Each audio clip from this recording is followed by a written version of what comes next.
siang. Perkenalkan, kami dari Juku Kento. Pada siang hari ini kita akan membahas tentang partikel. Ya, jadi dalam bahasa Jepang itu untuk menyusun sebuah kalimat itu harus ada urut-urutan. Kalau di Indonesia dalam menyusun sebuah kalimat itu urut-urutannya harus SPOK. Tapi kalau Jepang itu harus SKOP.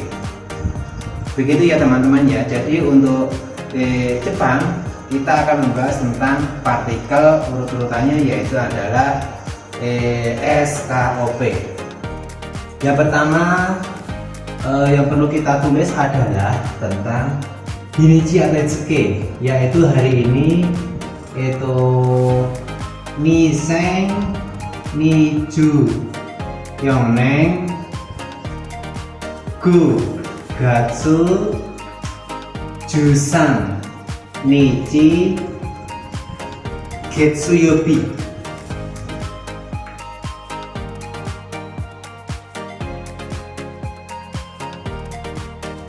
Ini disebut Hinichi Atetsuke dalam bahasa Jepang. Nah, yang akan kita bahas pada siang hari ini adalah temanya yaitu partikel. Apa fungsi partikel? Digunakan untuk menyusun sebuah kalimat biar nggak berantakan. Dalam bahasa Jepang, partikel itu urut-urutannya adalah S, K, O, P. Subjek, keterangan, objek, predikat. Pertama yaitu saya mulai dari S atau subjek. Subjek dalam bahasa Jepang, subjek itu nulisnya di depan, atau partikel itu semuanya ada di depan. Di sini nulisnya, yang ada tandanya ini, subjek. Kemudian setelah subjek itu baru partikel. Nah, untuk subjek sendiri itu menggunakan huruf H. Huruf H dibaca wa kalau untuk bahasa Indonesianya. Contohnya,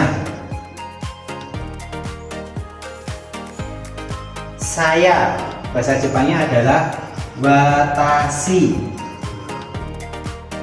Watashi wa. Nah, jadi bendanya itu di sini. Seperti yang di sini. Bendanya dulu baru partikel. Seperti contohnya di sini adalah watashi wa. Gampang ya untuk subjek. Cukup gampang. Nah, dalam menyusun sebuah kalimat itu yang pertama adalah subjek S. Yang kedua adalah K atau keterangan. Keterangan dalam bahasa Jepang itu ada 5. Keterangan itu ada 5. Yang pertama, keterangan waktu. Keterangan waktu itu dalam kurung ada angkanya. Keterangan waktu ada angkanya. Ingat, partikel itu selalu di depan. Keterangan waktu ada angkanya, yaitu menggunakan ni. Jadi waktu atau angkanya itu ditulis di sini, baru ditambahkan ni. Ingat, hanya untuk waktu yang ada angkanya, hanya untuk waktu atau jam. Ya. Contoh, watashi wa ini artinya saya. Adalah, mohon maaf nanti kelupaan. Kalau untuk yang di sini contohnya Guji ni. Nah, Guji itu artinya jam 5. Guji ini artinya jam 5. Ingat, jam 5 itu adalah waktu, ada angkanya lagi. Ini kan jam 5 ada angkanya, makanya menggunakan ni. Gampang. Kemudian yang kedua, keterangan dan dengan bersama. Keterangan dan dengan bersama. Lagi-lagi nulisnya di sini bendanya menggunakan to. Ingat, keterangannya nomor 2 adalah keterangan dan dengan bersama. Bendanya lagi-lagi ditulis yang ada lambangnya seperti ini, terus ditambahkan to. Contoh, itu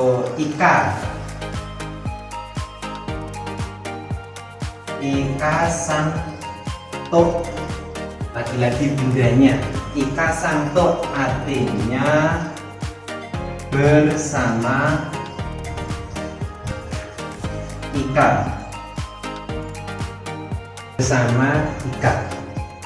Terus untuk yang keterangan nomor 3, yaitu keterangan itu alat.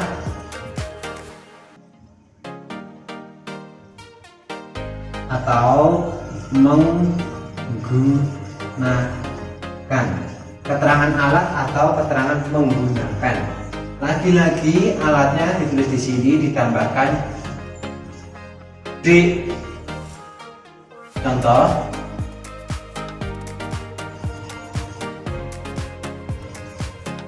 naifu D. Lagi-lagi bendanya di depan, partikel setelah benda. Contohnya menggunakan pisau. Menggunakan pisau. Ingat, bahasa Jepang itu seperti bahasa Inggris dibalik. Kalau bahasa Indonesia yang menggunakan pisau, bahasa Jepang artinya pisaunya dulu baru menggunakan. Naifu D artinya menggunakan pisau. Yang nomor 4 adalah keterangan untuk atau dari.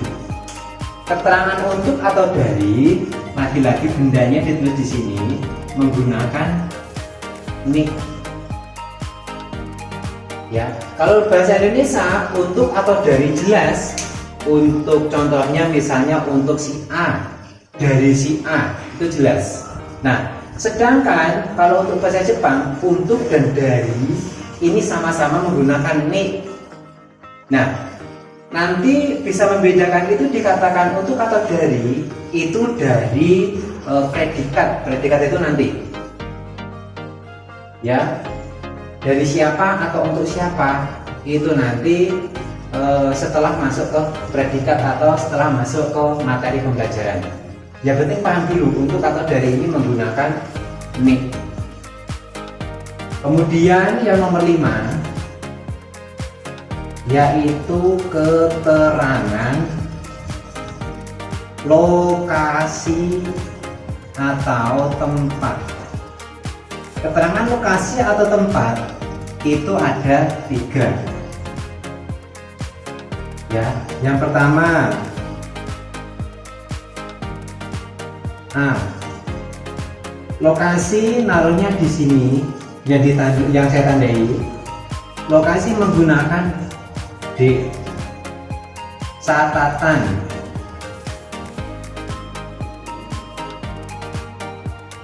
Kalau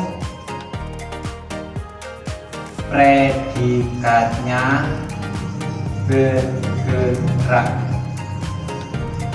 Lokasi menggunakan D, catatan kalau predikatnya bergerak.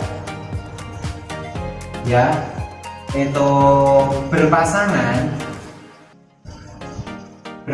dengan wo.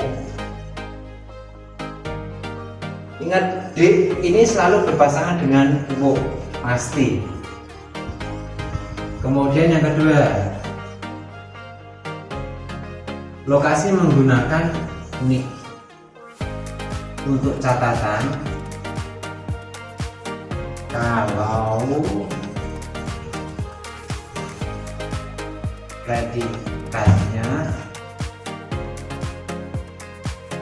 kata kerja statis atau diam. Kalau predikatnya kata kerja statis atau diam, kemudian sifat i, sifat na, dan kata benda. Kalau predikatnya kata kerja statis atau diam, kemudian sifat i, sifat na, dan kata benda, lokasi atau tempat itu menggunakan d sama ni. Nah, perlu teman-teman tahu d sama ni itu artinya bahasa Indonesianya adalah di. Sedangkan yang nomor 3 c menggunakan d. D ini artinya ke. Terus contohnya di sini adalah Solo D. Kalau yang di sini Solo, ini ada lagi bendanya di sini. Berarti di Solo dan yang bawah juga di Solo. Hanya pasangannya di sini yang membedakan adalah wo. Kalau di sini pasangannya adalah ga. O dengan ga beda. Yang ketiga, lokasi menggunakan he. He ini artinya ke. Catatan, kalau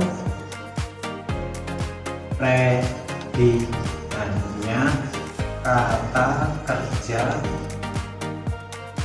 menuju. Ingat, kalau lokasi menggunakan he, catatannya kalau predikannya kata kerja menuju. Cukup paham ya? Bisa dipahami? Saya ulangi lagi. Dalam menyusun sebuah kalimat dalam bahasa Jepang itu kudu paham yang namanya partikel. Partikel kalau di Jepang yaitu SKOP, subjek, keterangan, objek, predikat. Untuk hari ini di tahun 2024 bulan 5 tanggal 13 hari Senin, Nissan Nichione Kugatsu Jusan Nichi Getsuyobi, itu kita sudah membahas yang namanya yang pertama subjek. Subjeknya ditaruh di sini, baru ditambahkan ke partikel wa. Ingat, h dibaca wa. Contohnya watashi wa. Watashi itu artinya saya, wa itu bisa berarti adalah atau nya, boleh. Tapi kalau untuk yang di kalimat itu watashi wa itu artinya saya adalah. Watashi wa, anata wa, eko-san wa, aku-san wa, itu subjek. Yang kedua keterangan. Keterangan ada 5. Yang pertama keterangan waktu. Keterangan waktu ada angkanya. Bendanya dulu, semua selalu benda. Baru nih. Keterangan waktu ada angkanya menggunakan ni. Contoh, gujini artinya jam 5. Hanya untuk waktu atau jam saja. Yang kedua keterangan dan dengan bersama. Lagi-lagi bendanya ditulis di sini menggunakan to. Contoh, ika santo artinya bersama ika atau dengan ika. Yang nomor 3 keterangan alat atau menggunakan, yaitu d, bendanya dulu baru partikel. Naifu d artinya menggunakan pisau. Yang keempat keterangan untuk dan dari menggunakan ni. Bedanya apa? Itu nanti ketika sudah masuk ke pembelajaran nanti akan dikupas. Yang penting perlu tahu dulu kalau untuk dan dari itu harus pakai ni. Dari Agus juga pakai ni. Itu untuk Agus juga pakai ni. Agus sang ni, lagi-lagi Agus sang ni. Nah, itu artinya bisa dari dan untuk. Kemudian yang nomor 5 keterangan lokasi atau tempat itu ada 3. Menggunakan d dan ni artinya di, menggunakan he artinya ke.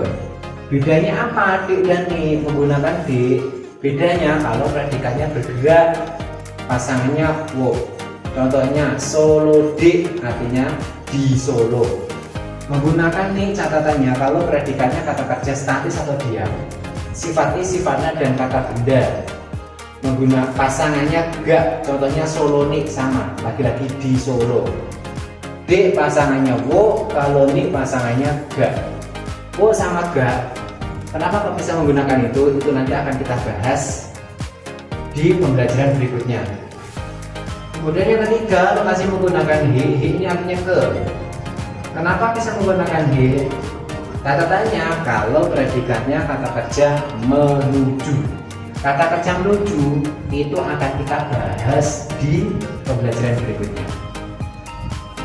Lumayan ya, susah-susah gampang, tapi menurut saya gampang. Jadi kalau teman-teman sudah paham untuk partikel, ketika akan mengerjakan soal apapun sampai mau N5, N4, N3, N2, N1, yang namanya partikel itu ya hanya ada ini, tidak ada tambah lagi. Ini belum selesai, nanti akan saya lanjutkan ke objek dan predikat. Pahami dulu ini subjek dan keterangan dulu saja, baru dua. Untuk objek sama predikat akan kita bahas di pertemuan berikutnya. Semoga teman-teman bisa paham. Jika belum paham, nanti bisa menghubungi nomor yang tertera di deskripsi di bawah. Langsung japri boleh, baik Instagram bisa boleh, nanti akan kami jelaskan lebih detail lagi. Sekian, terima kasih. Assalamualaikum warahmatullahi wabarakatuh.